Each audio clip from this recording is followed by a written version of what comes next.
you walked by. That's funny. Well, if it falls in the Oh, tape, you were with the boss man? I guess you can. Ah, okay. Yeah, he said he's coming.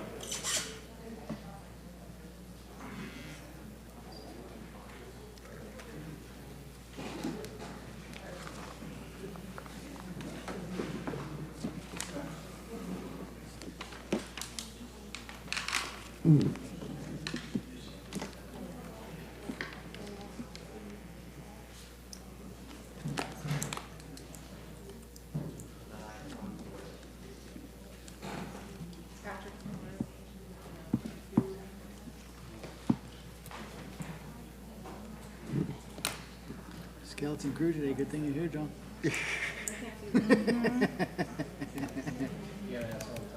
One, two, three, four. I guess that's a quorum. I'll tell you who's in person. 4 plus 1. Okay. yeah. Matt Nya's in person. Cindy Terrapany's in person. Barbara Wilhite's many in members person. total? Clark Hobby's in person. 7 Yeah, total. so you'd be Todd four. Preston's in person. Patricia Ortiz is not going to be representing PDD It's 7628. just easy to have a push here. And I also see someone Then they get from Chris, are you denied. ready? White Smith Properties. For all the ties? Oh, yeah, look at Michael that. Raposi. Oh, no. I will say, though, I'm concerned that the chair is not here.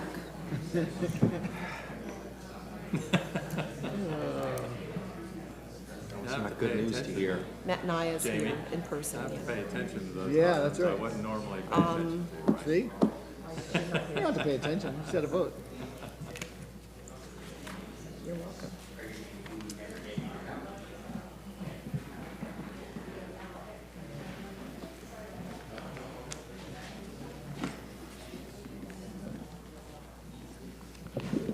Denise, are you ready? Yeah. Good afternoon. I'd like to call to order the Planning Commission meeting of July 7th, 2022. If we can take a moment to do a moment of silence and Pledge of Allegiance, please.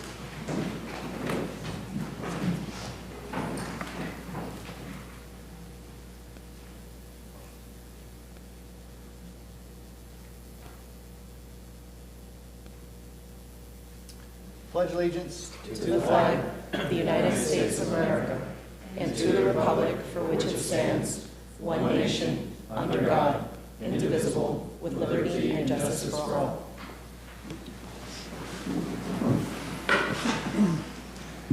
Denise, do you want to Sure, take this time to go and swear in a absolutely. new member? Yes. So Denise Hernandez, Planning and Development. So I want to introduce you to Mr. John Moody, who was just recently appointed by Commissioner Mariano to the Planning Commission. John Moody, many of you may know him already. He's a civil engineer and principal of 2GH Solutions, which is a civil engineering consultant firm which specializes in land planning, permitting, and drainage design. They do single-family home lot drainage plans all the way to full site design for retail and apartment developments. John Moody previously served on the Planning Commission. He was appointed by Commissioner Cox, and then he was subsequently reappointed by Commissioner Wilson. He left the Planning Commission in 2013. So please welcome John Moody, and the clerk will administer his oath of office. Thank you. Thank you. Please raise your right hand. I state your name. I, Jonathan Moody, A citizen of the state of Florida and of the United States, a citizen of the state of Florida and of the United States, and being an officer of Pasco County, and being an officer of Pasco County, do hereby solemnly swear or affirm do hereby solemnly swear or affirm that I will support the Constitution of the United States and the state of Florida. that I will support the Constitution of the United States and the state of Florida. All right. Welcome, John. Thank you. Okay, the Planning Commission is appointed by the Board of County Commissioners. We meet twice a month. We serve as the local planning agency, and we hold public hearings and transmit to the Board of County Commissioners recommendations on comprehensive plan amendments, land development code amendments, rezonings, and conditional use requests. The Planning Commission is the final decision-making body for special exceptions, certain appeals, variance requests, and certain alternative standard requests. However, final decisions may be appealed to the Board of County Commissioners. If anyone is in opposition to any comprehensive plan amendment, land development code amendment, rezoning, conditional use, or any item where the Planning Commission transmits a recommendation to the Board of County Commissioners, it is important that you attend the appropriate Board of County Commissioners meeting. At this time, and I think I forgot to mention this, but if you have a pager or cell phone or anything, please make sure it's in the silent position so we don't get disturbed. No, we have minutes to approve? Oh, yeah, I'm sorry. Madam Clerk, roll call. Mr. Don Anderson. Mr. Peter Hansel. Here. Mr. John Moody. Here? Mr. Christopher Poole. Here. Mr. Chris Williams. Here. And Vice Chairman Jamie Gerard. Here. I move that the minutes of May 19th and June 2nd be approved. Second. Okay, a motion and a second. All in favor? Aye. Aye. Opposed? Motion carries. All right, now we will move on to the public comment on non-agenda items. We'll take public comment for any items that are not on the agenda. If anyone's here to speak to those, or I don't think we have anybody on WebEx, do we, Denise, today? Anybody? We who's don't have anyone on WebEx for public comment today, thank you. Okay. Anybody who's pre-registered or currently in queue? Is there anyone in the audience that's here to speak on any non-agenda related item? Okay, so now we'll move on. Now we'll move on to the public hearings. The public hearing procedures for the meeting will be as follows. In-person participants and participants attending through WebEx, so there are none, including the applicants who have pre-registered for the Planning Commission meeting, will be notified by county staff when they will be permitted to speak. Applicants will be limited to 5 minutes, and other participants will be limited to 3 minutes unless additional time is approved at least 24 hours in advance of this meeting. And I don't think there's any of those, so. In-person participants must announce the following items before speaking, and at the time, well, we'll go ahead and swear in a second. We'll swear everybody in, but when speaking, please acknowledge or state your name, your address, and the agenda item number or the agenda item title, so we know what you're going to be speaking about. Today we have 10 public hearing items on the consent agenda, including 4 continuance items and 3 regular items, including 1 land development code amendment. These items will be approved by regular vote unless the item is pulled from consent. Once a motion is made on the consent agenda, we'll have the vote and there'll be a roll call for the approval of the consent agenda. At this time, if you're planning to speak today, if you can stand and raise your right hand so you can be sworn. Do you swear or affirm the testimony you are about to give is the truth so help you God? Sir, can I also know the proof of publication? Oh, yes, thank you. The items were published in the Tampa Bay Times on May 18th, 2022, June 1st, 2022, June 22nd, 2022, and by affidavit of certified mailing and signature. Okay, thank you. Denise, do you want to start with the continuance items? Absolutely. Good afternoon, Mr. Chair, Planning Commission members. Denise Hernandez, Planning and Development. The first item is PC3. That is PDD 227563 is a zoning amendment. Palmetto Ridge MPUD Master Plan Unit Development, Palmetto Ridge Cattle Company LLC. This item was advertised as a continuance item. The continuance request is to July 21, 2022, Planning Commission meeting at 1:30 in Newport Richey. Okay, is there anybody here to speak to item PC3?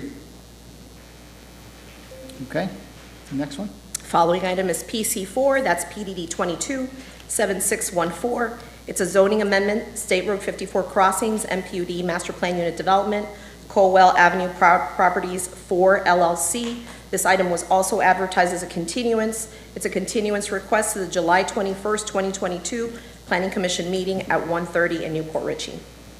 Okay, is there anybody here to speak to PC4? Okay. I'll move on to the following item, which is PC5. That's PDD 227632 in the name of Cross Park MPUD, Cross Park Land Trust Number 1, Cross Park Properties LLC.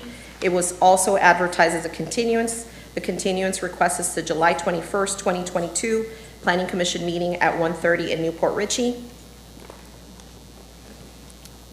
Okay, is there anybody here to speak to PC 5? Okay, and all three of those are being continued to the same meeting, right? So we can approve that continuance all at one time? That's correct. Can I read the last continuance, which is the addendum item, if you don't mind me Yeah, that's moving fine. out of order? That's perfect. That's good. Thank you. So your addendum item is APC 15. That's PDD 227596 in the name of Denton Avenue MPUD Master Plan Unit Development, Denton Avenue Project LLC. It was also advertised as a continuance. The continuance date is August 18th, 22, Planning Commission meeting at 1:30 in Newport Richey. Okay, is there anybody here to speak to that item? Okay, we do have somebody here to speak, and I guess before you speak, we'll give you a chance to speak if you would like, but it has been the commission's policy that if you speak today, you cannot speak again at the continuance when the item is continued. So I will leave that up to you, whether you want to speak today or whether you want to wait. Okay. So if we're going to wait, they can all go on the same motion? Is that all the continuous items, Denise? Those are the continuance items. Okay. The motion? So moved. Second? I second it. Okay. So motion and a second. PC 3, 4, and 5 are continued to July 21st, and the last item was to August 18th, 18th. 2022. Okay, a motion and a second. Any further discussion? All in favor? Aye. Opposed? All right, motion carries. So we're going to move on to item PC6. PC6 is PDD 22CU19. It's conditional use in the name of Angelo Ugenti III, VBBTS LLC, T-Mobile South LLC. This is a conditional use for 170-foot above ground level wireless communication facility in an R4 high-density residential district. This comes to you with a recommendation of approval with conditions as included in your agenda packet. Okay, is anybody here to speak to PC 6? Okay, hearing none. And for the record, we don't have anyone signed up to speak on WebEx on the matter. We don't have anyone signed up to speak on WebEx on any of the matters going on today, just so I won't continue to say that for every item. Very good. Should I move on to the next PC7? one? Okay. Next one is PC7. It's PDD 227629. It's a special exception in the name of Steven Siller, Tunnel to Tower, Let Us Do Good Village. It's for a special exception for an amenity center and a park in an R4 high-density residential district. This comes to you with a recommendation of approval with conditions as included in your agenda packet. Okay, is there anybody here to speak to PC 7? Okay, nobody? I'll move on to PC8. PC8 is a variance request. It's PDD 222098 in the name of Y Smith Properties LLC. This is to reduce the 150-foot required open yard requirement for the rear eastern side of the property to 20 feet in an I-1 light industrial park district. This comes to you with a recommendation of approval with conditions as included in your agenda packet. Mr. Chair, I need you to pull that from the consent Okay. agenda. I'm the petitioner's engineer. Okay, we'll pull PC 8.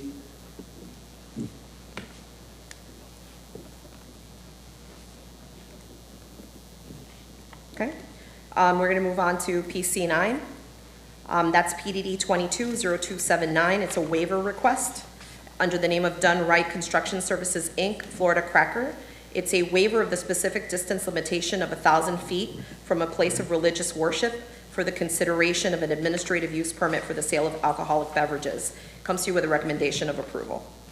Okay, is there anybody here to speak to PC 9? Okay. Following item is PC 10. That's PDD 227588, Roy N. Gerasi III and others for Joy Drive North MPUD. It's for a change in zoning from AC Agricultural District and an AR Agricultural Residential District to an MPUD Master Plan Unit Development District to allow for a maximum of 107 single-family detached dwellings and associated infrastructure on approximately 45.3 acres. Comes to you with a recommendation of approval with conditions as included in your agenda packet. Okay, is there anybody here to speak to PC 10? Okay, we have a couple people here, so we'll go ahead and pull that one from Okay. the consent agenda as well. Right, I'm going to move on to PC 11. PC 11, you're, on this item, you're actually sitting as the local planning agency. So it's PDD 220337 for a large-scale comprehensive plan amendment, CPAL 2205 for villages L&M of the villages of Pasadena Hills. It's a large-scale comprehensive plan amendment to the future land use maps 2-15 and sheet 14, 15, 22, and 23 from VMU 3, Village Mixed Use Type 3, to Village Mixed Use 2B, Village Mixed Use Type 2B, on approximately 1,773 acres of real property located east of Curly Road and north of the Zephyr Hills bypass. As the local planning agency, we're asking that you find it consistent with the Pasco County Comprehensive Plan and recommend approval to the Board of County Commissioners. This item was presented to the Pasadena Hills Planning and Policy Committee on June 15th of 2022. Mr. Chair, I'd like to hear that case. Okay. Is there anybody here to speak to that while we're on it? We'll go ahead and pull that from the consent agenda as well. So the consent agenda right now consists of PC 6, PC 7, PC 8. No, I'm sorry, PC 8 was pulled. So PC 6, 7, and 9. Okay, any other further discussion? Motion? Move to approve the consent agenda as amended. I'll second. Okay, a motion and a second. All in favor? Aye. Opposed? Motion carries. Mr. Chair, before we go back to the items that were pulled from the consent agenda, may I go over P12 and P13? So I think we'll find that they may not really need to go Sure. on the regular agenda. Yeah, I don't have a problem with that. Okay. So items P12 and P13 are on your regular agenda because there is a policy that states that if multiple family housing or apartments or any of that type of thing is being requested, that they go on regular agenda. These two items for the record, and I know you'll call for public comment, but these two items for the record, we have not received any letters of objection or any concerns. So starting with P12, that's PDD 227626. It's under the name of Vincentian Housing Corporation, Inc., Ozanam 4. It's for a change in zoning from C2, general commercial district, to an MF1 multiple family medium density district. This location is actually going to be for low-income housing. It's going to be for those who are receiving SSI or Veterans Disability Benefits. Comes to you with a recommendation of approval. Okay, is there anybody here to speak to P12? Okay, hearing nothing, is the applicant present? And someone with the firm is also online. Okay. Yeah. I mean, do you guys have any questions or anything? Do you want to hear from the applicant? Move to recommend approval of item P12. Second. Okay, any other further discussion? All in favor? Aye. Opposed? Motion carries. So this next item, item P13, is PDD 227628. It's a zoning amendment under the name of Jaipur Realty Partners LLC, Lakeshore Workforce Apartments. It's for a change in zoning from an AC agricultural district to an MF3 multiple family high density district. And the applicant has actually volunteered. It also comes together with a voluntarily agreed upon deed restriction to reserve 30 units, a minimum of 30 units for workforce housing. Comes to you with a recommendation of approval. Okay, is the applicant present? Is there anybody here to speak in opposition or anybody here to speak to item P13? Can I ask a question of staff? Sure. Yes. This would have to do with the substandard road conditions. Okay. Can we explain what the substandard road conditions are? And I'm not understanding, it says that the petitioner intends to request an alternative standard during the site plan process to pay a proportionate fair share in lieu of correcting the roadway conditions, which would be contrary to the substandard road ordinance. So I believe we have someone online from the county who can speak to that item. This is Stacy. Yes, as far as the substandard roadway information, the road was in poor condition, so it was looked at from Lake Shore on that area, a little bit past the project entrance, and that area needed more pavement. I know that it's not usually within our ordinance to do the fair share, but the applicant had just asked, that doesn't necessarily mean that staff will approve it, but that was one of the things that was requested by the applicant. Understand, thank you. Thank you.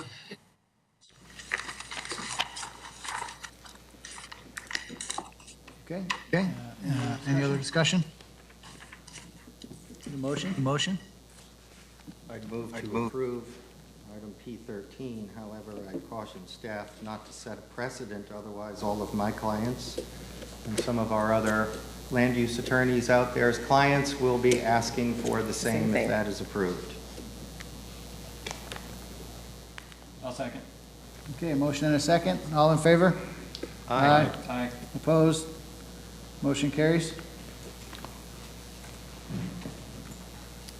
Okay, we'll go back to PC 8.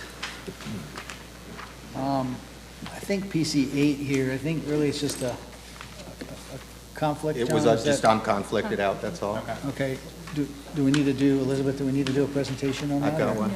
Oh, you got one? Okay. Whoever. Okay. Okay. Okay. So I don't think we need to have a presentation, Liam? No Thanks. problem.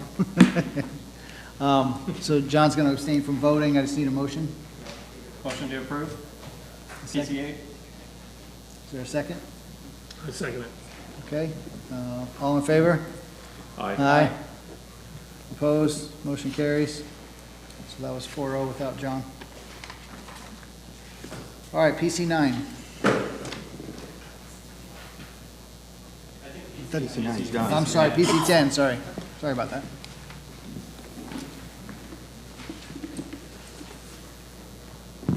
Liam Devine, Planning and Development, PC 10.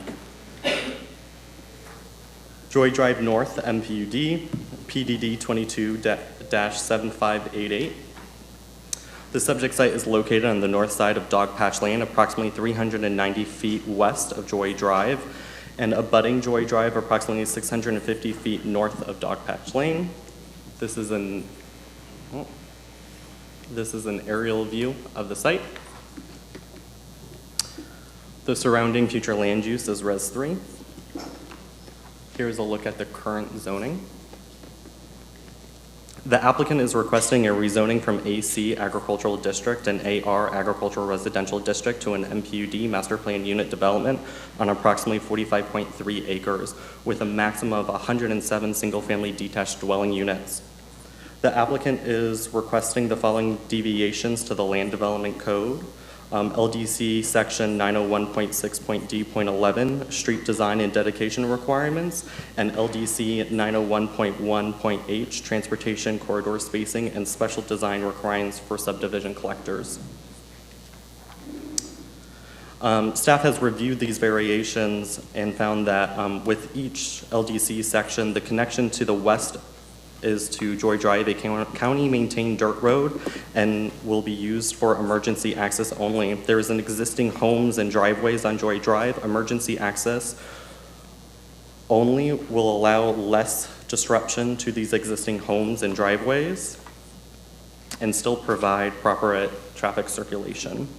In addition, an interconnect to the west would also require potential impacts to a Category 1 wetland. Additionally, the location of a stormwater pond in a natural low-lying spot on the site, which is a common location for ponds, that would be to the southwest. The southwest parcel that would potentially connect to this MPUD development has a floodplain and continuation of the Category 1 wetland from the north, which provides obstacles for this parcel, providing interconnections. Here is a look at the master plan. The subject site consists of single-family dwelling and mobile/manufactured homes on approximately 45.3 acres. The applicant proposes to develop the property with a maximum of 107 single-family detached dwelling units, subject to the comprehensive plan. The surrounding area is characterized by residential development consisting of single-family detached dwellings, the Oakstead MPUD to the west, mobile/manufactured homes, and the Pasco County Animal Service Center. The subject site has a future land use classification of Res 3. And this is coming with a recommendation with approvals from the Planning and Development Department. I'm here if you have any questions. Okay. Thank you, Liam. Is the applicant present?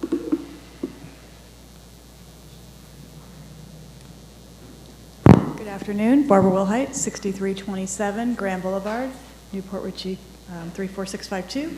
Welcome, new Planning Commission member Moody. Thank you. My neighbor at my office. So this project is consistent with the Res 3 land use classification for the property. It's had the Res 3 land use designation for about 30 years. And also being served by central water and sewer. And the minimum density for a project to be served by water and sewer is the Res 3 land use. So it's the plan for this property is to have this type of density on it, served by central water and sewer. It's also in the South Market area and the urban service area. With regard to Joy Drive, you saw the presentation from Liam, very good presentation. With regard to Joy Drive, existing dirt road, we're only going to have emergency access to that road. I would note that that existing dirt road is on my client's property. So they were asked, hey, would you help the neighborhood by basically giving the right-of-way an easement so that they have an actual road that's allowed to exist on their property.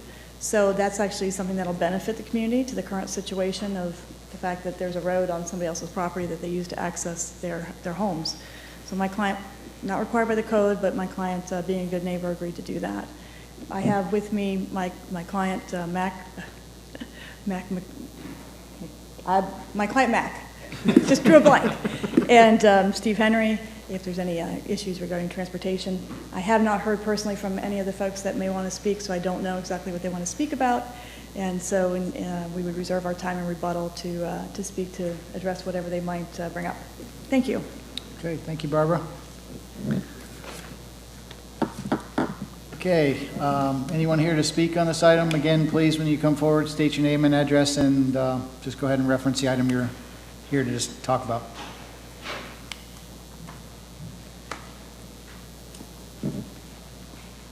Hello, my name is Catherine Baxter Polanitza. I live at 4544 Havelock Drive, located in the Marchmont subdivision of Oakstead.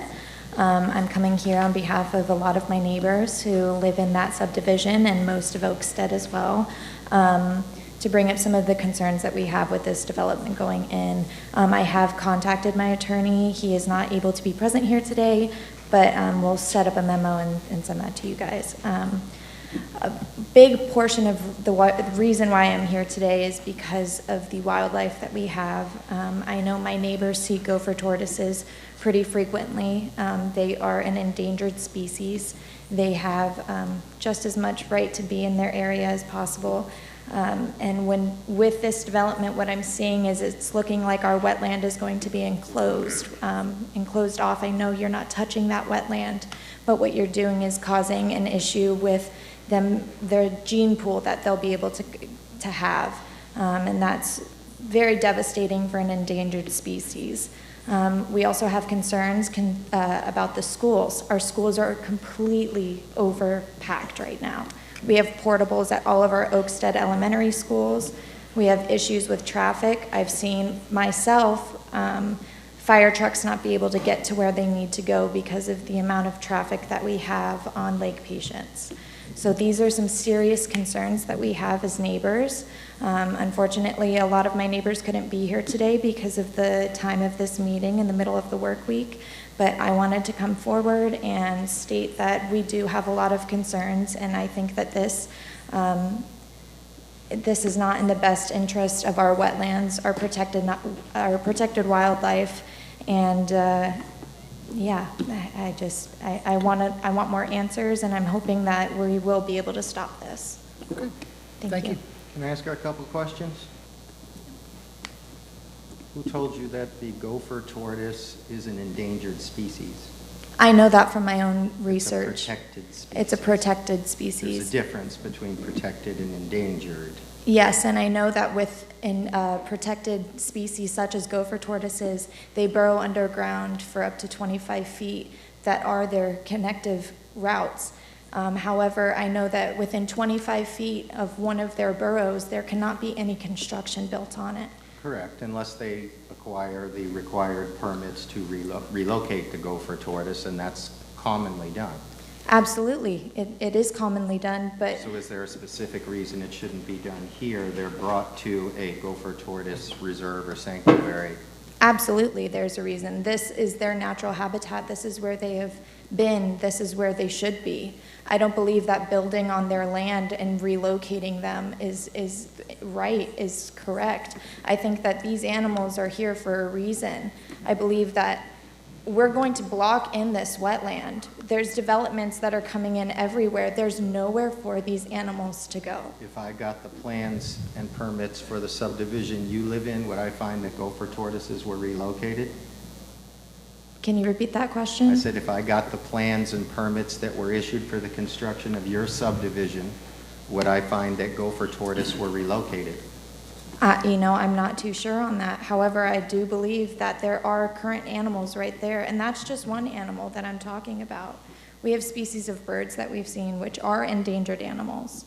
So I think that blocking in this wetland is wrong. I think that you're not allowing these animals to have the gene pool that they need to be able to reproduce, to keep them flourishing in our environment. I understand your concern.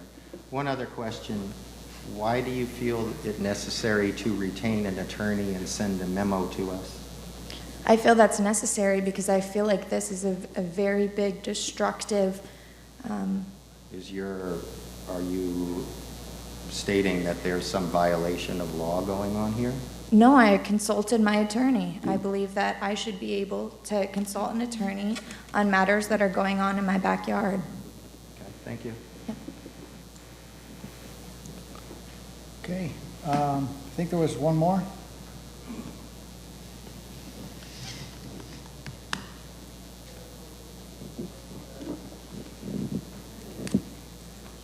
Good afternoon. My name is Ron Ruprecht. I live on Mitchell Road, which is on the other side of Lake Patience from this, and between Lake Patience and Little Lake Patience is where I live, actually 1,700 feet from the property we're talking about. We do have quite a bit of deer in the neighborhood, and all that wetlands is part of the habitat of quite a large herd of deer in through there. That's not why I'm here.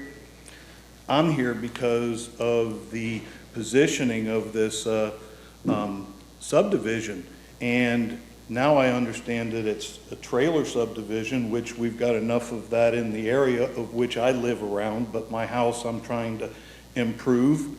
But all of Oakstead is higher level housing.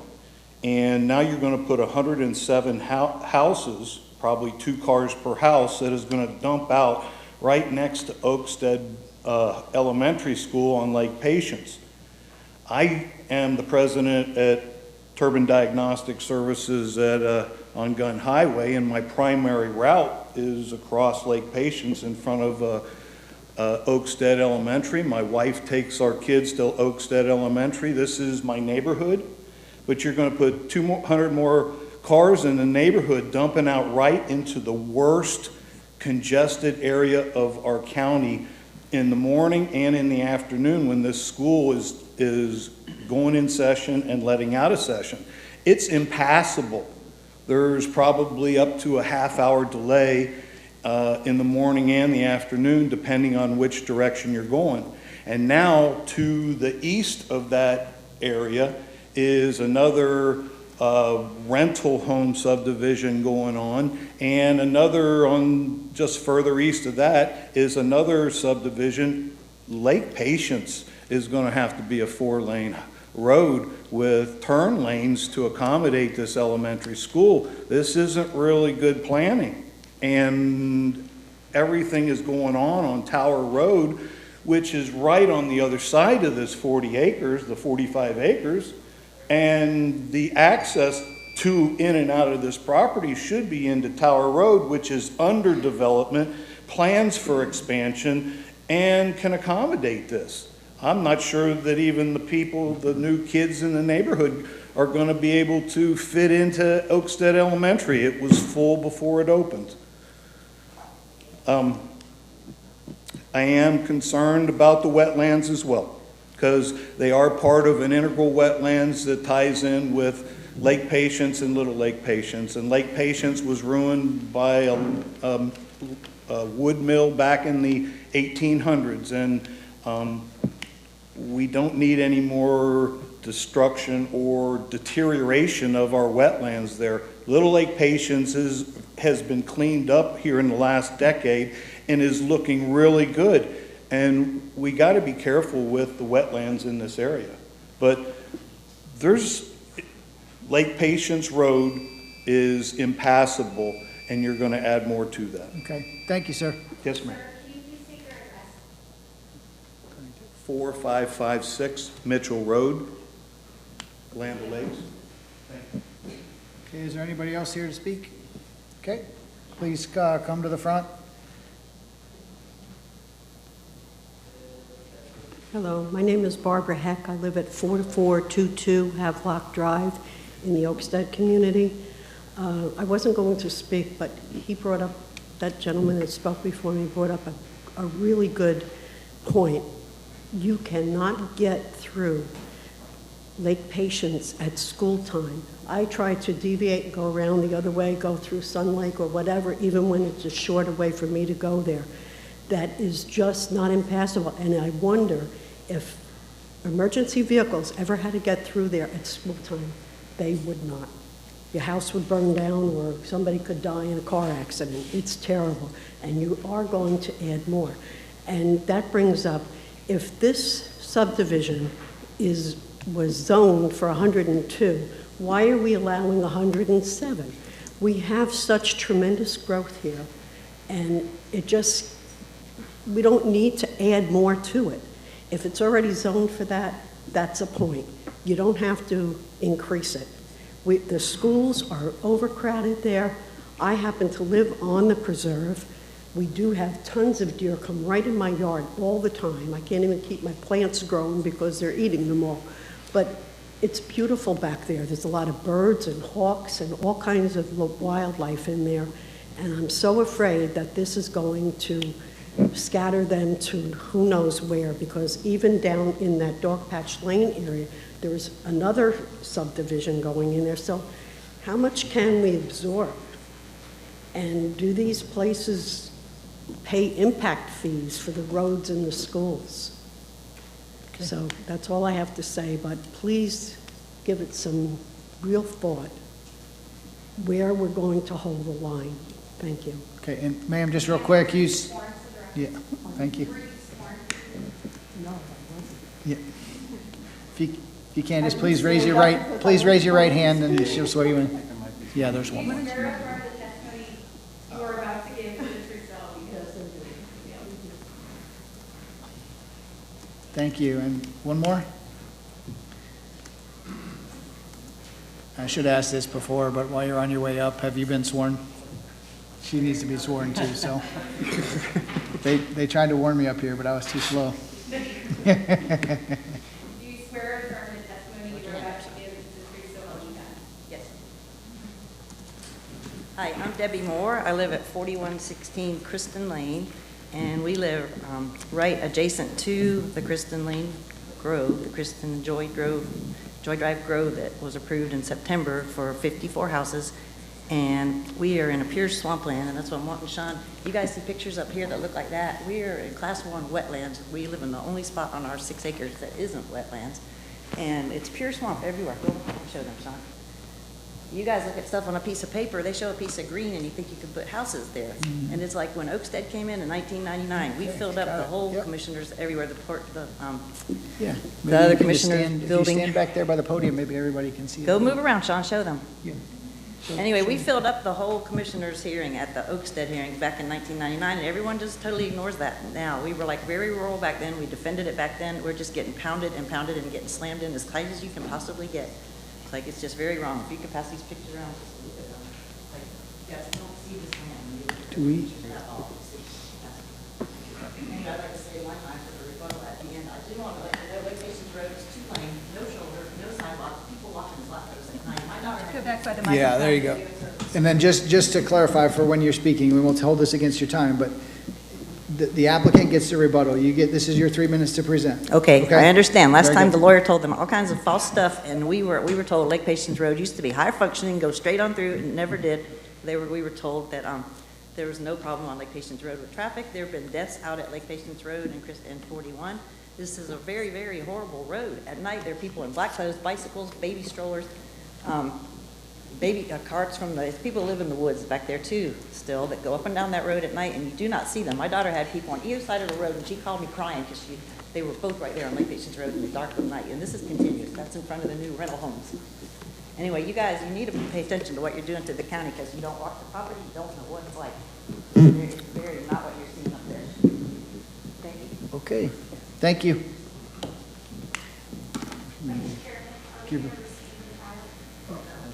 She Yeah, wants it back, I assume. I think she wants these pictures back, so. You can get them after the hearing. Okay, is there anybody else? Okay, the applicant's rebuttal.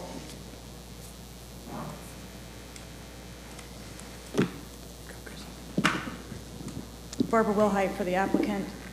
I think the issues regarding wildlife have been covered by Planning Commission member Moody. We have done a wildlife survey. We do have the requirements for us regarding gopher tortoises that'll need to be complied with.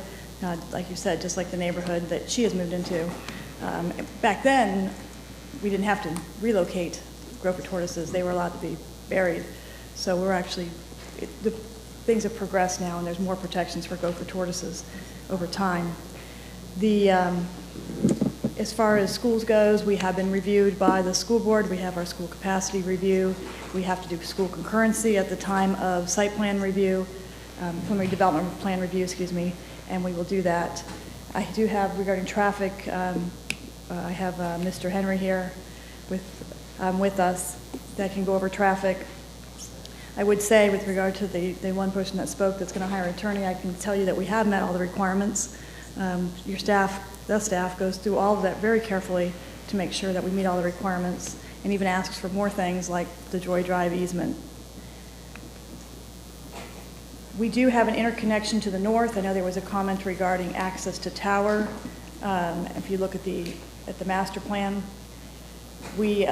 our project is not adjacent to tower, so what we have to do and what the code requires us to do is provide for that interconnection. So if there's a project to the north, then we interconnect to the project to the north, and so forth to Tower Road. So we'll be providing that connection as noted on our MPUD plan.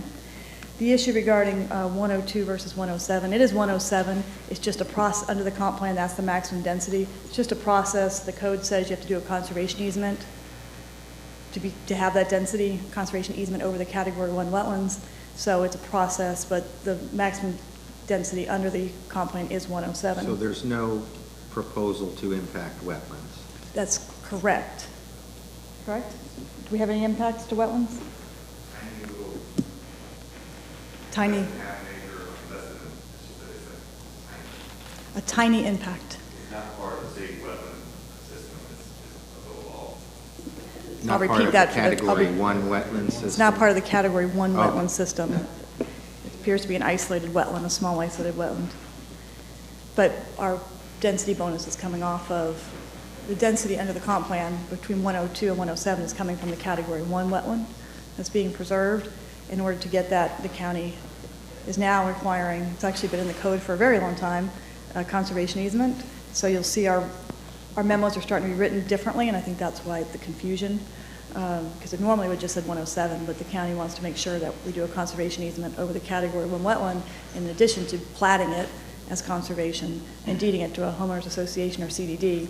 We now have this extra step, which gives attorneys more things to do. And we do pay school impact fees and mobility fees. That was one of the questions. And with that, with regard to the plan for this area, it is Res 3, it is the urban service area, it is the area where the county has invested in water and sewer. It is the area for the density, and we're complying with all the requirements of the code to develop at that density in this location. I'll let Steve talk to you a little more about transportation. Thank you. Barbara, before you leave, can you Yeah? help me understand the logic with the mobile homes? Yes, I don't know, I have it under quotations here. I'm not sure how we're a trailer subdivision. We are single-family homes, single-family detached homes. It's Mattamy Homes. And we are complying with the board policy. The board has put policies in place about how they want trees done and how they want different things done for 50-foot lots and so forth, and so we're complying with that. But there's no, I'm sorry, it's all single-family I didn't detached quite homes. understand what you said. Are mobile homes going in this piece of property? No, single-family detached homes. Okay, well, then how did the young lady indicate mobile homes? Is there just a misunderstanding? Wasn't me. So on the presentation, it talks about what's currently on the site. So this project comprises of multiple sites. So there are single-family homes and then mobile manufactured homes currently on the site. So under the current zoning today, those are allowed. Under this MPUD proposed zoning, that would not be allowed. It would only be single-family detached dwellings allowed. Does that explain it? Okay, so what happens to the mobile homes that are there now? They would have to be removed. That's what thank you. Just need clarification on that one. And we're going to talk about traffic, right? Yes. Okay. Steve Henry, Links & Associates, 5023 West Laurel, Tampa 33607. We did conduct the timing and phasing and access management analysis in accordance with the county criteria. And we looked at Lake Patience Drive, and that currently has a VC ratio, volume to capacity ratio, with our project of 0.69. So that operates within the adopted level of service and VC ratio for the roadway. In addition to that, we looked at the intersection of Lake Patience and Joy Drive. Based on the analysis, left turn lane would not be warranted at that location. However, the developer has committed to put in a left turn lane at that location. So they will be doing that as a part of the development of the project. As far as the school hours are actually 9:40 and 3:50. So they fall outside the normal peak hour for residential homes. Yes, we will have some traffic, but the reality is most of our traffic happens between the hours of 7 to 9 and 4 to 6 when people are going to and from work. So the school is actually an off-peak period as opposed to a normal street peak period. So our impact on that road at that point in time would be minimal. So that concludes my presentation, unless anyone's got any questions for me. Yes? I have a question. So, and I know you're not because of another property between you and Tower Road, and this may be a question for staff, but do we have a timing yet of when Tower Road is going to be completed up that far, or do we know yet? I do not. I know that I believe, and again, that the county is doing a PD&E study to figure out whether that will go up and what the timing is, but okay. I have not looked into that in detail. Thank you. Thank you. Chris, the subject of school capacity came up a couple of times related to Oakstead and kind of surrounding schools. Can you speak to that? Sure. So, as you might imagine, the schools along the entire corridor of 54 and 56 are challenging right now with the growth. So we have overcrowded conditions at Starkey Ranch and Bexley Elementary and Oakstead Elementary and Connerton and many of the Wesley Chapel schools as well. And so and so we are adding capacity as we can. So we actually have in this area a new K-8 we're working on constructing to open by 2025. And that school will take probably all of Oakstead's boundary that is currently south of 54. So that'll provide significant relief to Oakstead at that time and also provide some relief to Bexley. We are hoping that that K-8 school will have enough capacity that other folks can choice into that school as well who might want to have the K-8 experience and provide additional relief to Oakstead. And then, and I won't go into the other projects we're working on in Wesley Chapel to mitigate the overcrowding in that. Certainly traffic is an issue when when you have an overcrowded school and even a non-overcrowded school. With the bus driver shortage we have, certainly more people are driving. We're actually looking to try to expand the drop-off, the pickup and drop-off loop at Oakstead and try to add some capacity to that. It's not going to solve the problem, but it will help. Certainly this project will add, probably about 20 elementary school students to this particular school if in fact all of those decide to go to Oakstead. Many choose to go elsewhere to magnet schools or charter schools, but we would add 20. The vast majority of the growth in the Oakstead boundary is finished, but certainly there is some, growth coming still to the Oakstead boundary. But again, the addition of the K-8 school on the south side of 54 over by Ballantrae is planned to provide the bulk of the relief to Oakstead in a couple of years. Thanks, sir. Okay, is there anything else from up here? Yes, obviously, just before we take a motion, I mean, this is a common, anytime there's development, we sit up here and we hear these same things all the time. Traffic, environmental, habitat, wetlands, all those kind of same things. I mean, I remind everybody a couple of things. First and foremost, this is only at the zoning level. This isn't the construction plan approval. A lot of those items will be addressed at construction level. Also, there's other agencies out there, and there's a lot of agencies and a lot of review that goes on. John mentioned and brought up about the gopher tortoises and the time and the money and the effort that's required for relocation and protection of those species. There's things in the county ordinances that protect the wetlands. I mean, in this site, there's class 1 wetlands that are pretty highly protected within the comprehensive plan of the county. So, I mean, a lot of the provisions have been made to address specifically the things that everybody's brought up here today. So, just wanted to add that. Is there a motion? Move to recommend approval of item PC10. I'll second it. Okay, there's a motion and a second. Any other further discussion? All in favor? Aye. Aye. Opposed?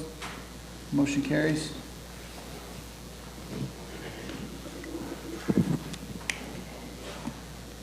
Okay, Planning Commission members, on this item, you're sitting as the LPA, the local planning agency. This item is going to be presented by my esteemed colleagues with Building Construction Services, but I just wanted to basically introduce the item. It's BCS 220270, and it's an ordinance by the Pasco County Board of County Commissioners, and it's modifying Land Development Code Section 1104, flood damage prevention. I do want to bring your attention. Denise, real quick, hold on. Sure. I think we jumped over PC 11. Oh, we did? Oh, very interesting. Okay, so we do have, So- I apologize. Esther, take a break. That's right, John, you're already causing trouble on your first day, John. Okay, so we'll get PC 11 set up for you. That's going to be, Unless Mr. Hobby wants to wait a little longer. that will be presented by my other wonderful colleague, Shelby Fuente, who is online. So we'll get Patty to bring up the PowerPoint for that item, and starting a lot of trouble, John. I promise to be brief.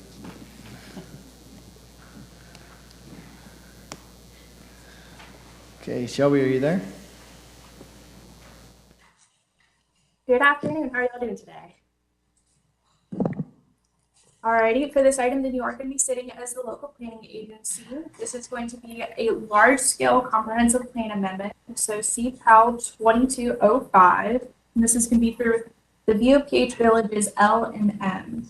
This project is located within the central market area. If you want to go to the next slide, please.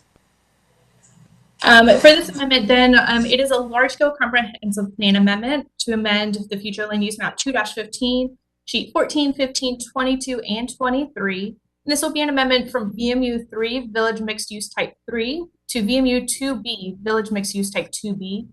This is generally located east of Curly Road and north of the Zephyr Hills bypass, or just directly west of Zephyr Hills. The resolution to this will be to adopt the large-scale plan amendment, amending the corresponding sheets. And there has been 2 zoning amendments filed concurrently with this. You want to go to the next slide? Long-range planning does find this to be consistent with Gulf Loop 6.5.14B3, which outlines the criteria for Type 2B, and also Gulf Loop 6.5.14C for Village Mixed Use Type 3. If you don't mind, go to the next slide.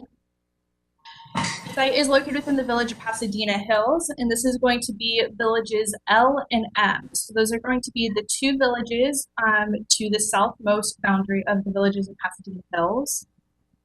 And they are amending the entire area from Type 3 to Type 2B. Next slide. This map right here outlines the different village types. So this these 2 villages are currently Type 3. There are 3 other villages with this type, and they will be amended to Type 2B. And the intention of this amendment is to kind of allow more flexibility. As you can see, the core reserve does run through the center of these 2 villages, essentially separating them. So amending the type from 3 to 2B, then the intention is to allow a little more flexibility as they develop. Next slide. This slide is for the general site locations. This does include both villages L and M. If you want to go to the next slide, please.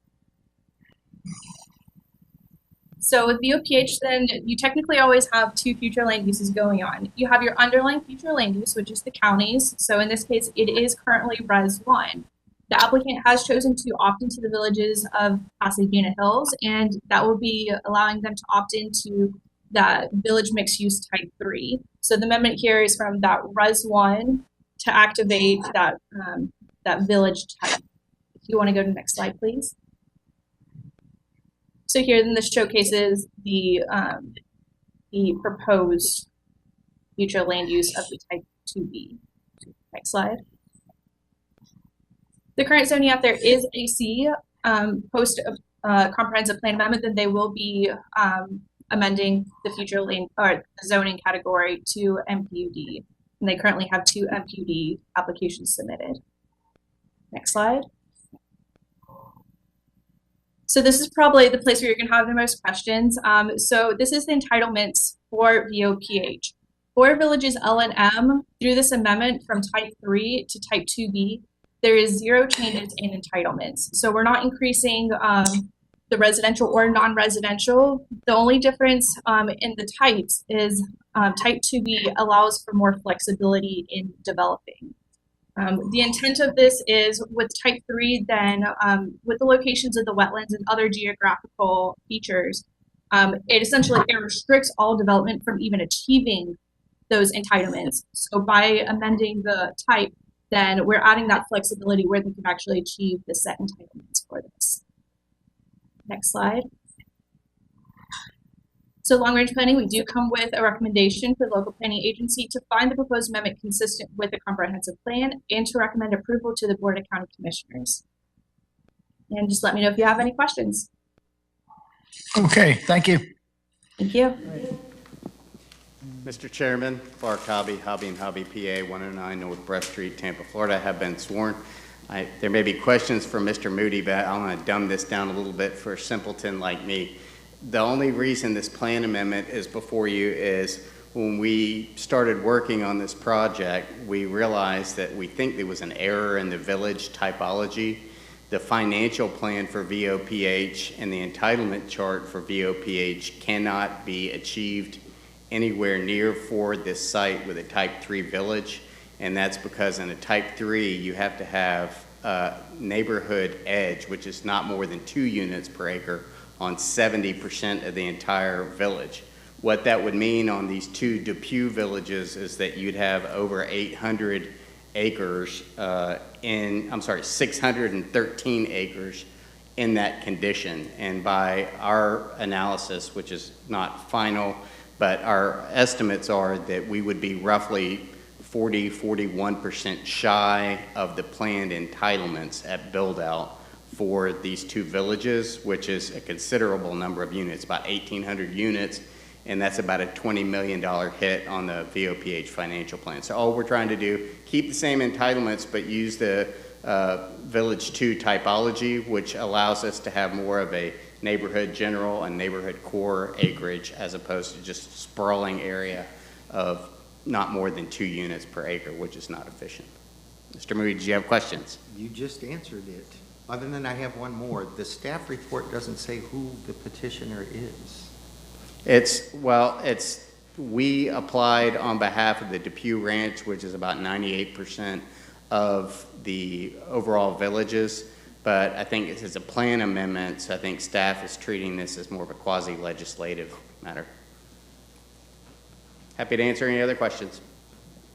Chris? I have a question.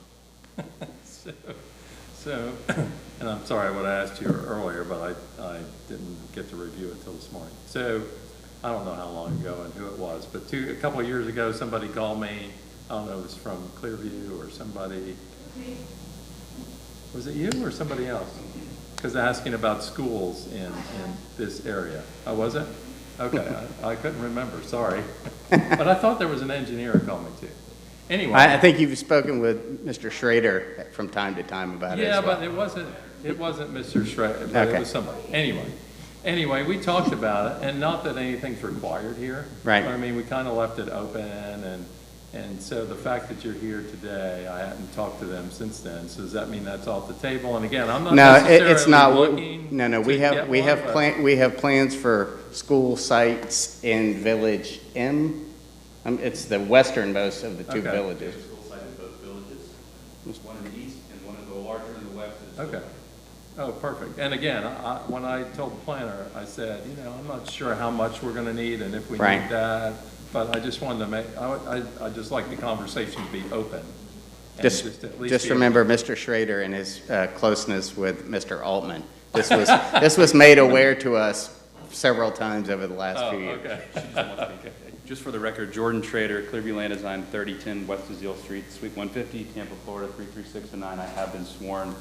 And for the record, Mr. Williams, we are still keeping the same school programming that is in the overall guidance program.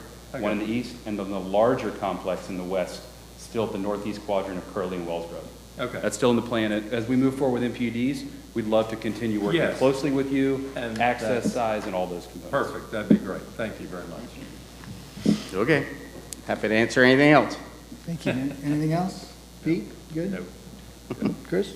Good? Mr. Hobb, you already answered my question, which is the same one as my colleague here.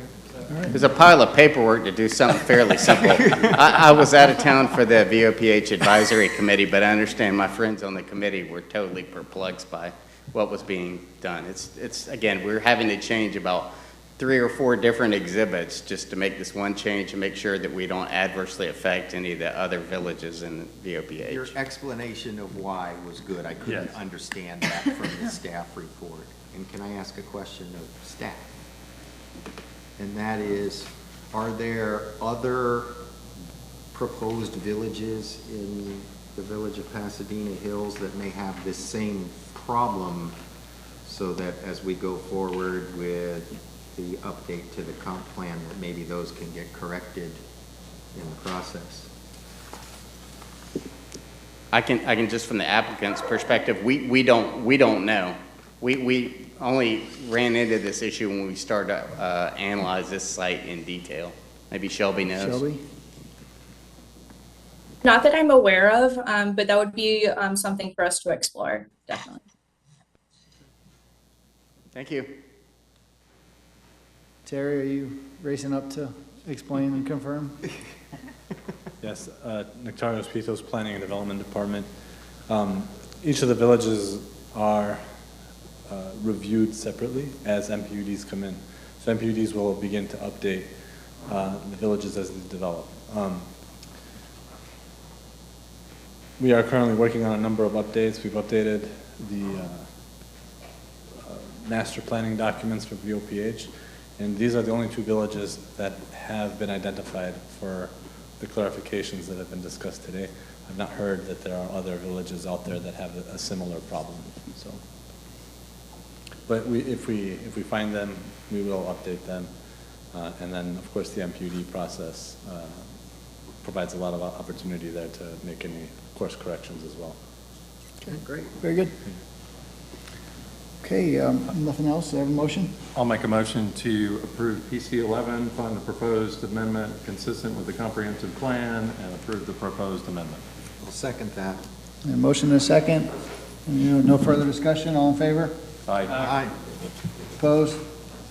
Motion carries.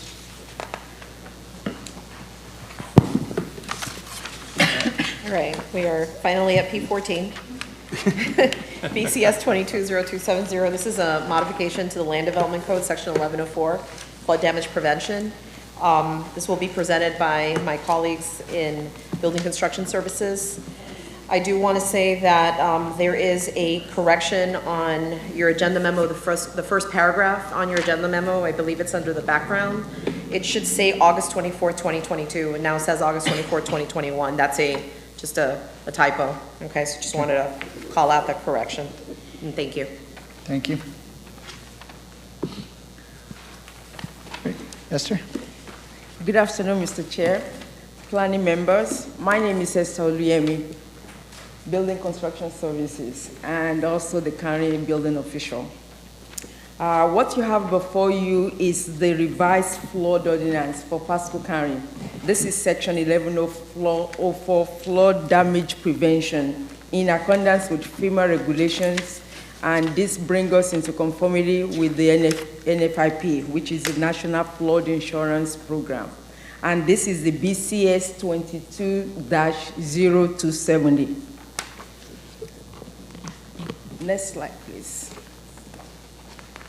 So I'm going to try to explain to you the changes that we're making to the ordinance and the overview. Pasco County Strategic Plan, the first one, 1.1, actually stated that we promote and participate in the National Flood Insurance Program. This is in support of the thriving community, abate flood impacts on life and property. And Pasco County has been a member of the NFIP since November 18, 1981. And this allows our residents to purchase federally backed flood insurance. Likewise, we've been a member of CRS since October 1, 1992. This is the community rating system. And this allows Pasco County residents to provide them with flood insurance discount. As of this day, we are class 6, which gives our residents 20% discount. Next slide. And this is showing the Pasco County flood zone map. All the blue are the areas that is in flood. Next slide, please. And this one is, again, showing that we are class 6 in the CRS classification, and with the premium discount of 20% to our residents. And as of December 2021, we have 19,015 policies in Pasco County, with a total savings of $3.1 million a year. Next slide. And this is to just show us, with no discount, with our present class 6 discount, and if we get to class 5, the savings. And we try as much as possible to take homes that are average, like the coastal V zone home that we took is about $250,000 for the home on the water. And the insurance premium without discount is $7,962. With 20% discount is $6,369. And if we get to class 5, which we're close in getting to, the discount will be $5,900. The discount will be $1,991. So the A zone, which is the least flood zone, the insurance premium with no discount is $1,719. With class 6 is $1,375 with an annual discount of $344. And if we get to class 5, The insurance premium will be $1,289 with an annual savings of $430. So you can see that even with the coastal and V-zone, it's substantial savings.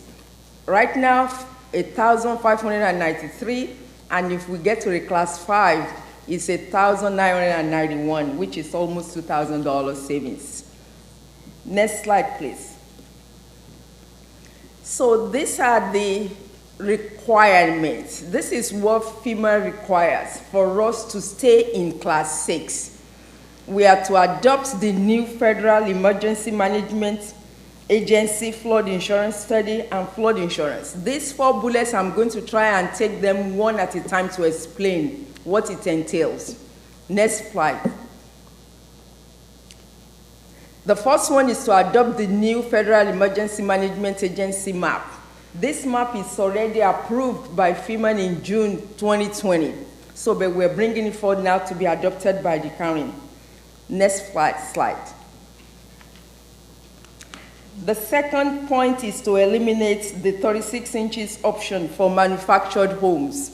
And this is in the homes that are affected, the communities that are affected are actually about 3 communities. We've done away from it forever, but we still have 3 communities, 1 on the east side and 2 on the west side.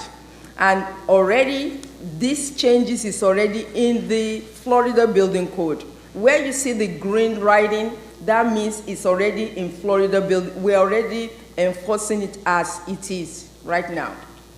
Next slide, please. So this is the wet proving of large agricultural structures in flood zones. And if you go to the next slide, you can see what I mean. You can see the picture of it. Yes, they can have this, any structure that is over 600 square foot, they can wet proof it. That means it could be on grade, on slab, with flood vents, and probably flooring that water can pass through. So next slide.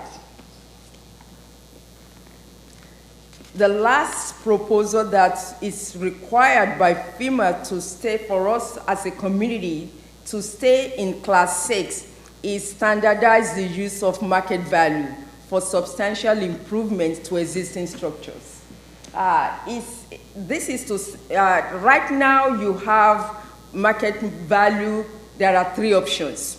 You could go by the sales or by the value of the structures minus the land, or just the property appraiser's value adjusted by 15%.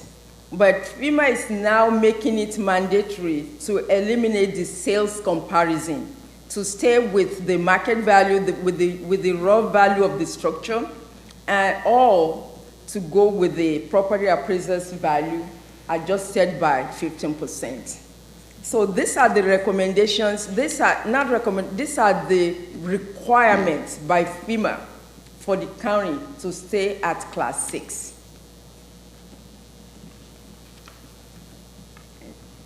Any question? Since you threw it out there, Esther, I'm gonna, just only from my own education. So you said we're close to class 5. What changes or what needs to change to get us there? Well, Again, just from my own education. Yes, we are really close to class 5. We have a FEMA visit coming this September, and I have my colleague here that is the CRS coordinator that is seated at EOC. Again, it's not the building construction services alone that contributes to getting us into class 5. We have the PDD, we have EOC, we have watershed, and all those departments, the CRS coordinator brings them all together. We have 2 other proposals that we are going to present to the board that will also help us to get to that class 5. We're close. Okay. Thank you.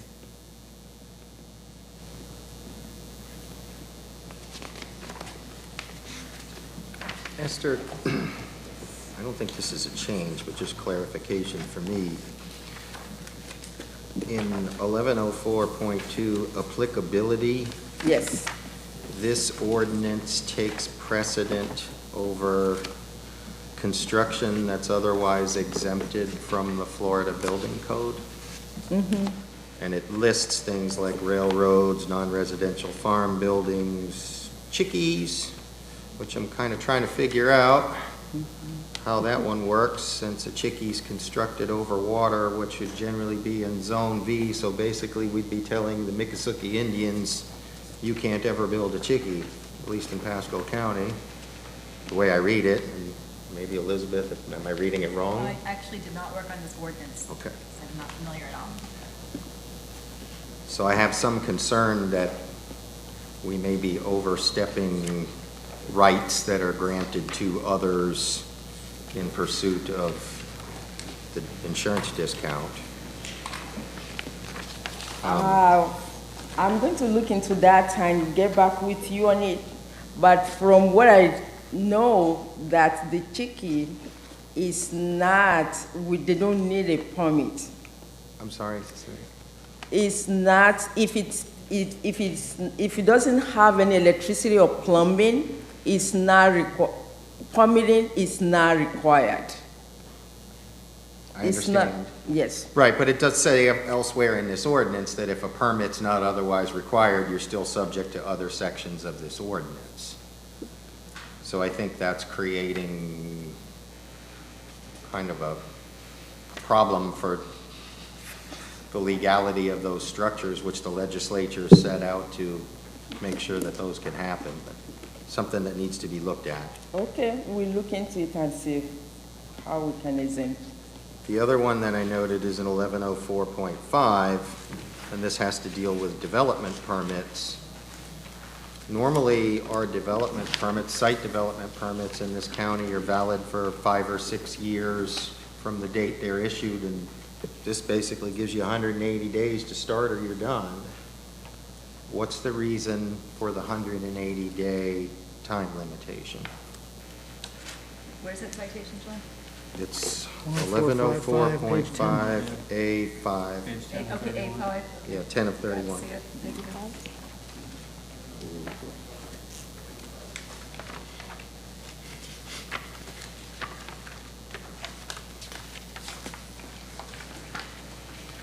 And where I was referring to about Development permits. developments that are exempt from Florida Building Code and permitting, that's addressed in I saw that. page Yeah. 15 of 31, number 12.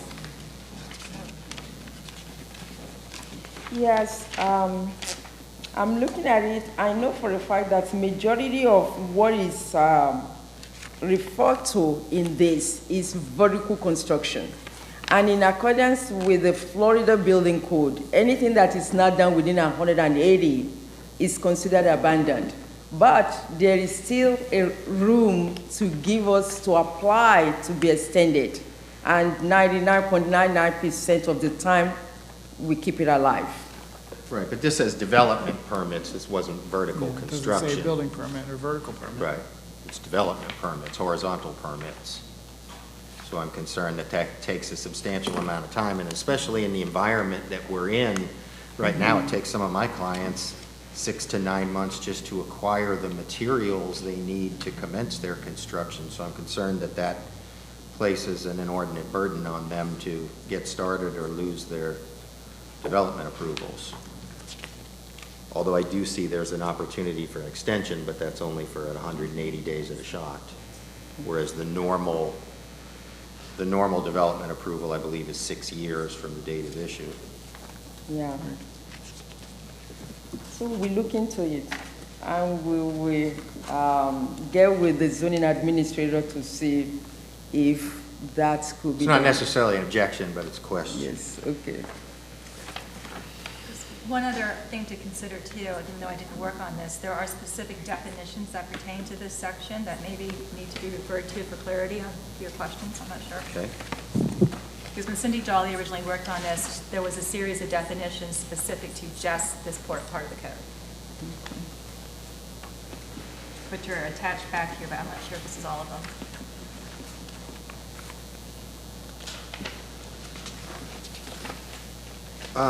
Question regarding tanks. It says in F2B that above-ground tanks not be permitted in coastal high-hazard areas, Zone V. Does that apply only to new tank construction, or does that prohibit tanks which already exist in Zone V? It only applies to new tanks moving forward. New tanks only? Yes. Okay.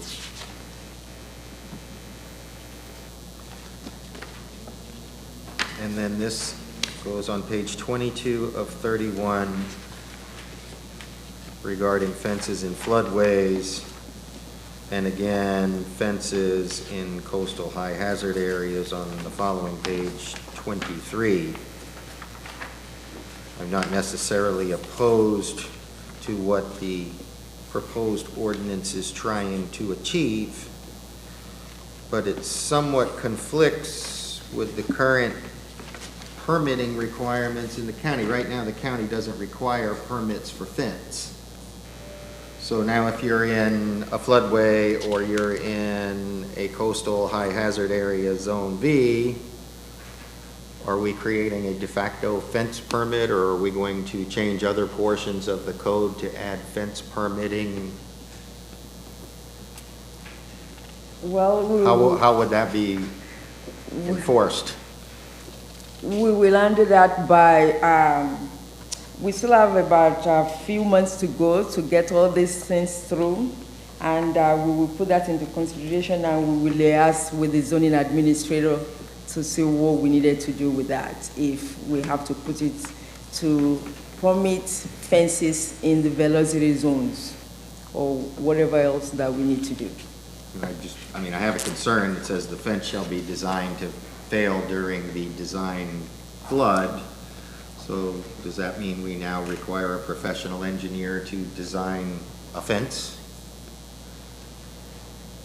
So we add these things. What I'm getting at is there are other consequences that we may be or I should say unintended consequences that we may be creating. But I also understand that we're also being arm twisted by the federal government to do this too, so.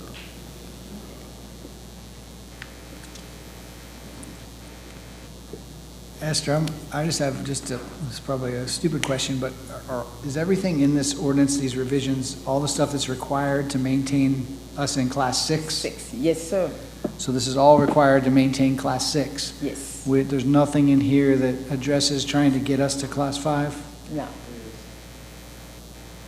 Nothing in here that is, this is all to maintain us in Class 6. Okay, so these are all just requirements. This is something that the federal government's requiring us to do. There's nothing in here that's not a requirement.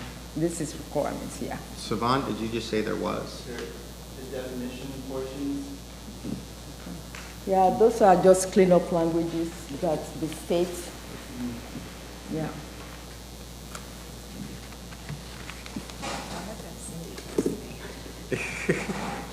I miss her.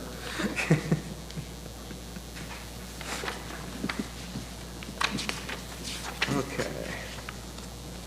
And then one last question, and I don't really care on the matter, but why are variances to this particular section of the Land Development Code, why is the power to grant those being stripped away from this body and granted to a hearing officer?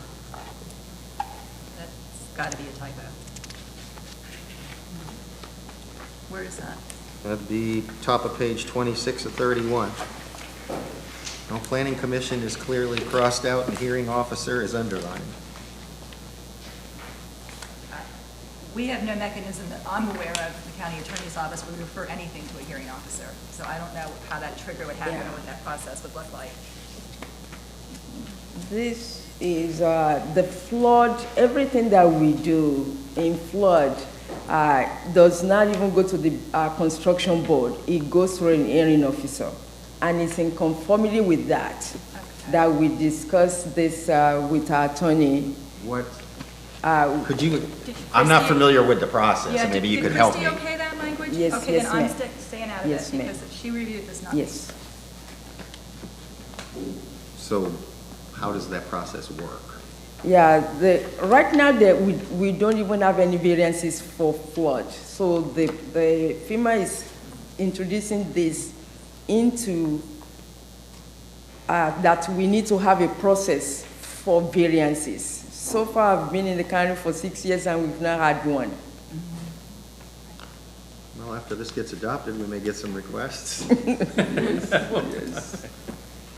Yeah.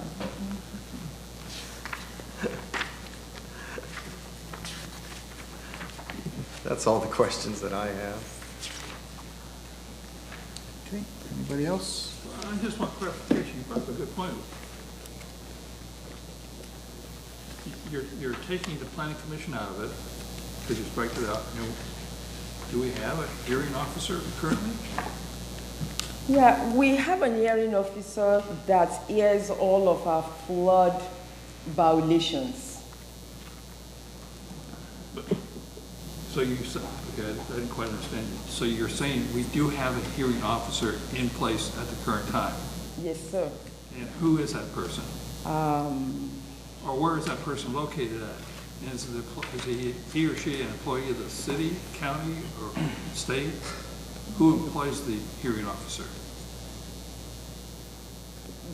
The construction board is governed. This is not, I know enough just to be dangerous in this arena. The construction board and our county attorney, they take us to the construction board and they took out anything that is in flood to be heard by the hearing officer. The hearing officer is obtained and is retained and is paid for by the 1104 funds. Okay, but where is the hearing officer located at? If I were to pull up my phone and say, I need the hearing officer for Pasco County, what would I receive as an answer? I can give you the name and the person that we use right now. I don't know whether the person is located, but every other month, they're either here in this city or at Newport Richie to hear all those cases. Okay. And what power were they granted this authority? Who granted them this authority? Is that somewhere in our county charter? I'm not familiar at all. I'm sorry. I will let you know who grants it. I will confer with our county attorney that represents us and I will let you know.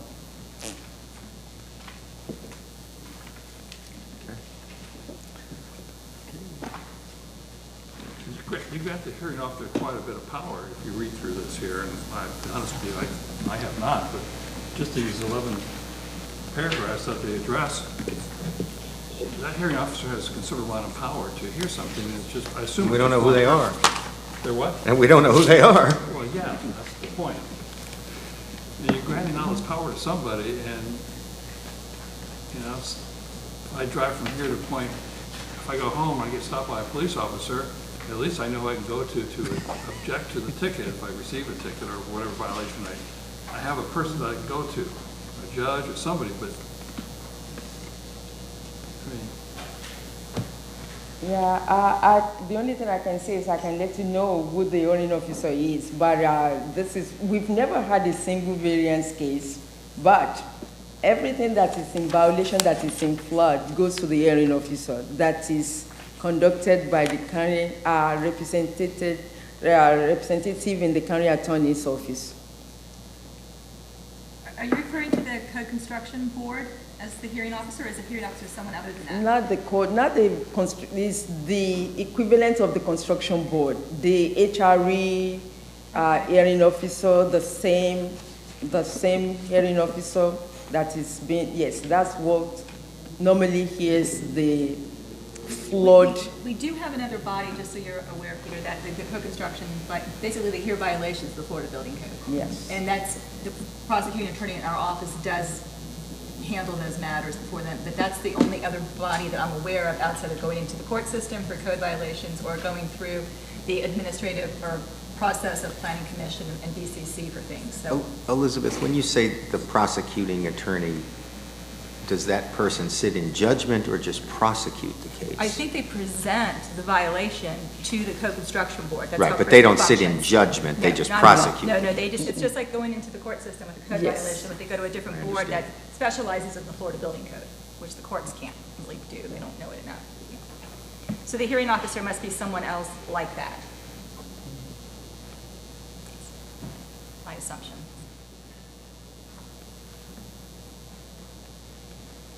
Okay, is there anything else? I guess, Esther, were you done? Yeah, I'm done.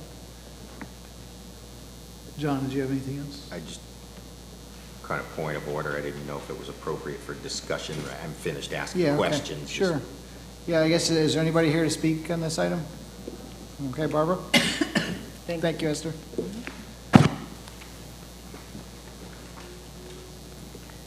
Barbara Bullhite, 6327 Grand Boulevard, Newport Richey, Florida, 34652. Somehow, myself and Mr. Moody have become the shepherds of this ordinance for the outside world. We thank you. And the staff has done an amazing job on something very technical and really working through things. And they really had the focus of what's really required, what's not, making sure they're not doing anything that's required. And we're watching them. We're helping them. We really are helping them.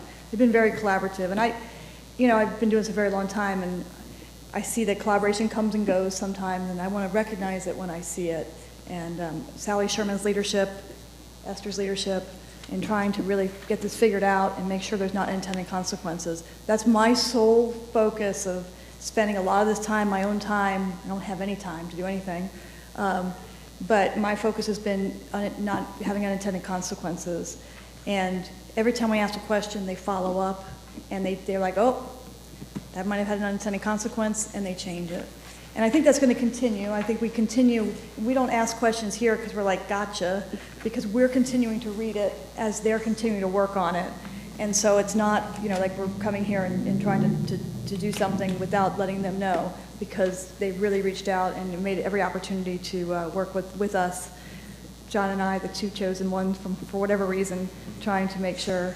I hear the stories from builders and folks that work in Pinellas County that their ordinance changes weren't vetted. Like we're trying to vet them, and like your staff's trying to vet them. And it's created a lot of unintended consequences. So thank you for wanting to share the mission of not having unintended consequences and doing this right for Pasco.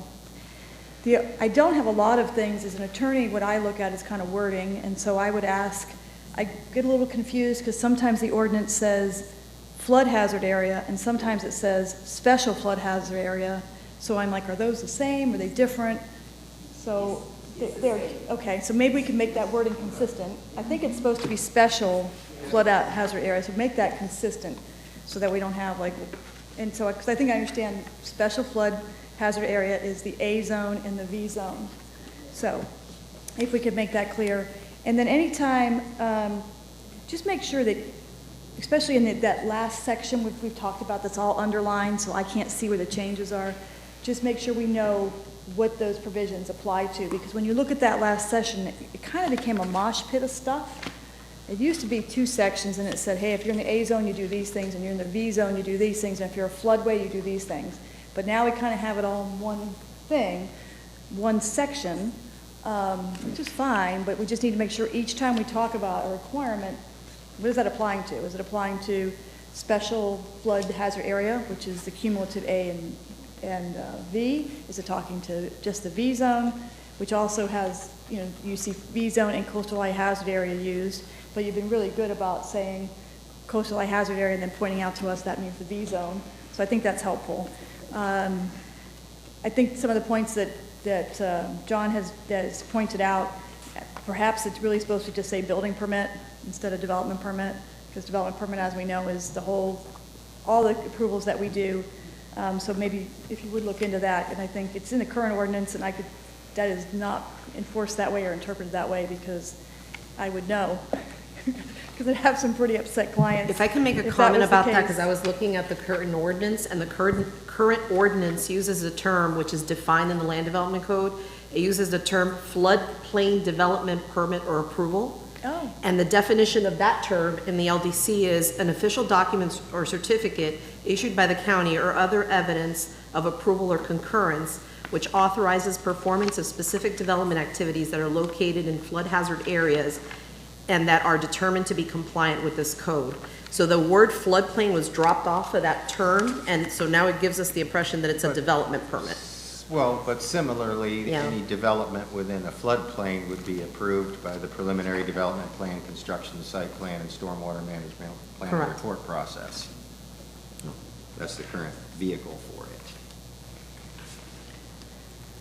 Those are my comments. And I will keep working on it with you all the way up to adoption and keep working, so appreciate it. Okay. I have one more question Thank you, for Barbara. staff, if I can, and that just has to do with the timing. And that is, I understand that we're trying to get this done prior to the FEMA auditors coming in September. Yes, sir. Would we be doing detrimental harm to the schedule if we were to kind of continue this till maybe the next meeting where we can get some more clarifications and kind of the last little bugs ironed out? Or would we be endangering not having this in place in time for the auditors to be here? Yeah, I think really to... It would be cutting it close. Yes. I understand that. We would- Are there enough commission meetings in Yes. between now and then that could accommodate? I'm not sure on the I schedule. don't think so. I'm not sure. Patty, thank you. There's, you got it, Patty. August 9th, adoption, the 24th. I don't know when your visit is, but that's the... Is there any other planning commission meeting? So we would have 7/21, which is Newport Richie, which is the next one. And then we would have August 9th for the first Board of County Commissioners meeting. yeah, we would have a planning commission 8/4, but that's cutting it close to go to the 8/9. So 7/21 would probably be the next. 7/21 for this board. Yes. Right. Planning Commission. Right. So, And then 8/9 for the BCC hearing for the first one? 14 days That from would be, today. that would be the next one. That has to have two readings. And there's two readings, So- right? Two readings. So, but there's two meetings in August, correct? Yes. 8, 9, correct. 8, 24.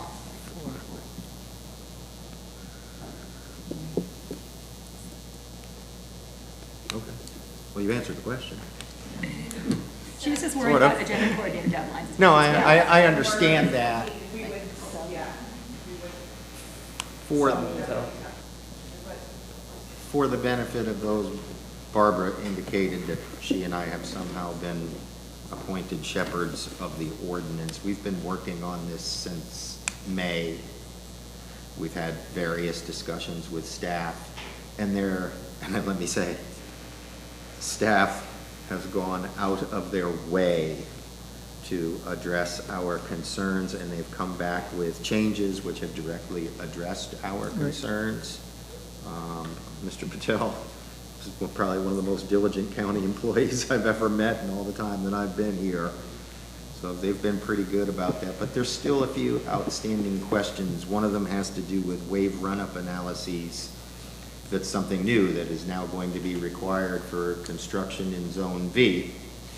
And I was particularly sensitive to that issue in that I run a small engineering firm, and one of the current requirements in our land development code is that any structure or development which is over 500 square feet of new impervious surface requires a drainage plan.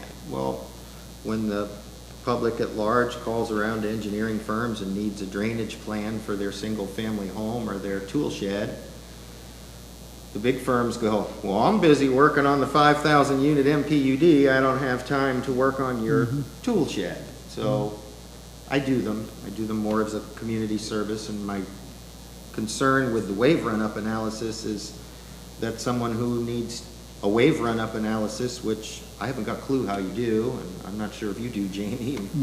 I did some research into it, and it looks kind of complicated. My fear is that they're not going to be able to get the surface, so you're telling the public, you need to go get this done, you need to get this engineering done, but that service isn't available to them or at an affordable cost.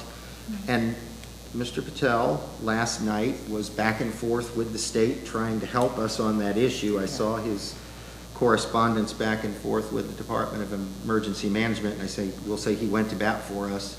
But there's still some questions about whether we have some leeway, so I'm suggesting that maybe a little time to get the rest of these answers before this goes on to the board might be appropriate.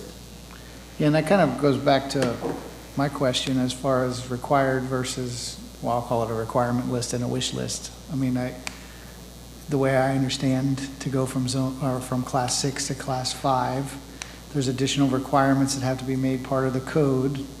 Those additional requirements, yes, would pass along or be a pass-through savings to the residents. However, there's a cost associated with those additional requirements. And it's weighing those, my understanding is it's weighing those costs and what it costs to abide by the additional restrictions on the wish list versus the requirements. And most of those costs are being borne by those on the coast, not those who are reaping the most benefit inland. So I guess all that being said, I mean, what is staff's, I mean, what is your opinion on time if this does get continued for 2 weeks to the next meeting? Does that give you enough time to meet the requirements of the auditors or no? To get us to class 5. Well, I just think this is to get to class 6. Rate. Do what you need to do to keep the current community rating, which is the minimal changes to Chapter 18 and then this ordinance. Yeah, that's enough to tidy up all the questions asked here. And I will say they have been doing this diligently. I literally get 3 or 4 emails a day from the staff with, okay, we looked at this, we spoke to FEMA in Washington, we spoke to DEM in Tallahassee, and I mean, they're going back and forth and doing this. So. Very good. Okay, anything else up here? We have a motion? I'm going to move to continue it until the next Planning Commission meeting on the 21st. I'll second. Okay, a motion and a second. Any other further discussion? All in favor? Aye. Aye. Opposed? Motion carried. And Esther, staff, I mean, thank you guys for your attention to this, really. Okay, I think, is that all? Just need a motion to adjourn? So moved. I second. All in favor? Opposed? Aye. Aye. Meeting's adjourned.